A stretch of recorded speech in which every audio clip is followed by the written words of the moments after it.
তাপভিত্তিক শক্তি প্ৰকল্প thermal power plant ছাত্ৰ-ছাত্ৰীসকল ইয়াৰ আগৰ ভিডিঅ'ত আমি জীৱাশ্মজাত ইন্ধনৰ বিষয়ে পঢ়িছিলোঁ।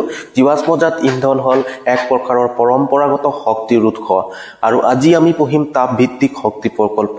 ইও এক পৰম্পৰাগত শক্তিৰ উৎস। তাপভিত্তিক শক্তি প্ৰকল্পত প্ৰথমে ইন্ধন পুৰি তাপ শক্তি উৎপন্ন কৰা হয় আৰু পিছত সেই তাপ শক্তিৰ পৰা বিদ্যুৎ শক্তি উৎপাদন কৰা হয়। এতিয়া তাপ শক্তিৰ পৰা বিদ্যুৎ শক্তি কেনেকৈ পোৱা যায় এটা ছবিৰ সহায়ত বুজোৱা।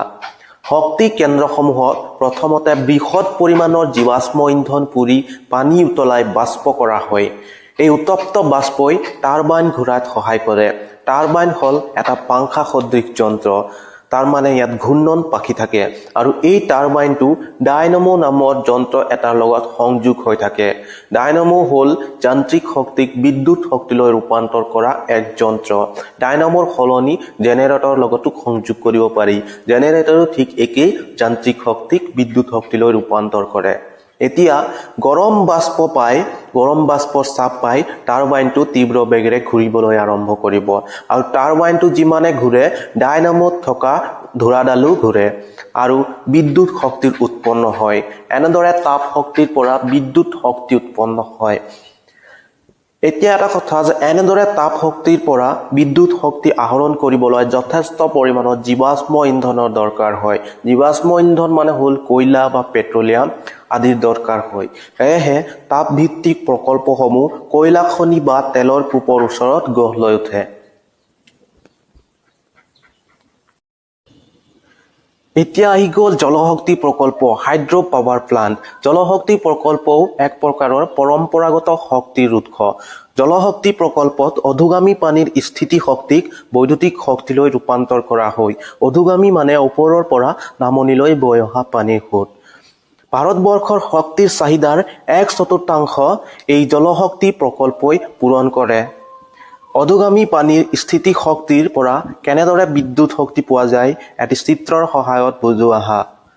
জলবিদ্যুৎ উৎপন্ন কৰিবলৈ নদীত যথেষ্ট উষ্ণতাৰ বান্ধ নিৰ্মাণ কৰা হয় আৰু এই বান্ধে পানীৰ প্ৰবাহক বাধা দিয়ে আৰু পানী জমা কৰি ৰাখে।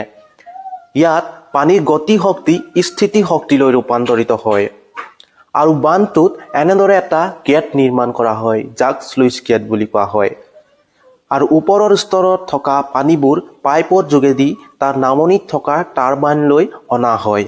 এনেদৰে তীব্ৰ বেগত অহা পানীৰ সোঁতে টাৰবাইনটো ঘূৰাত সহায় কৰে। টাৰবাইনটো যিমানে ঘূৰিব শক্তিগৃহত থকা জেনেৰেটৰত সিমানে বিদ্যুৎ উৎপন্ন হ'ব আৰু এনেদৰে বিদ্যুৎ শক্তি উৎপন্ন হয় আৰু শক্তিগৃহৰ পৰা পৰিবহণ তাঁৰৰ মাধ্যমেদি বিদ্যুৎ সৰবৰাহ কৰা হয়। এইখিনিতে এটা কথা কৈ থওঁ যে পানীৰ স্থিতি শক্তিৰ পৰা বিদ্যুৎ শক্তি আহৰণ কৰিবলৈ বৃহৎ নদীবান্ধ নিৰ্মাণ কৰা হয় আৰু এই বৃহৎ নদীবান্ধৰ আঁৰত কিছুমান সমস্যা জড়িত হৈ আছে আৰু এই সমস্যাবোৰ হ'ল 1 নম্বৰত বান্ধসমূহ সীমিত সংখ্যক স্থানতহে বিশেষকৈ পাহাৰীয়া অঞ্চলতহে নিৰ্মাণ কৰিব পাৰি। দ্বিতীয়তে বান্ধসমূহৰ পানী খুলি দিলে বৃহৎ পৰিসৰত জনবসতিৰ অঞ্চল পানীত বুৰ গৈ বৃহৎ পৰিস্থিতিতন্ত্ৰ নষ্ট কৰে। তৃতীয়তে পানীত ডুবা গছ-গছনি জীৱ আদি অক্সিজেনহীন পৰিৱেশত পচে আৰু এনেদৰে পচাৰ ফলত যথেষ্ট পৰিমাণৰ মিথেন গেছ নিৰ্গত হয়। মিথেন এক সেউজগৃহ গেছ আৰু এই গেছৰ ফলত ভগৰীয়া লোকসকলৰ সন্তোষজনক পুনৰ সংস্থাপনত সমস্যাৰ সৃষ্টি হয়। অৰ্থাৎ যেতিয়া তেওঁলোকে পুনৰ সংস্থাপন লাভ কৰে সেই ঠাইত তেতিয়া বিভিন্ন ধৰণৰ বেমাৰ আজাৰ আৰু প্ৰদূষণ আদিয়ে দেখা দিয়ে।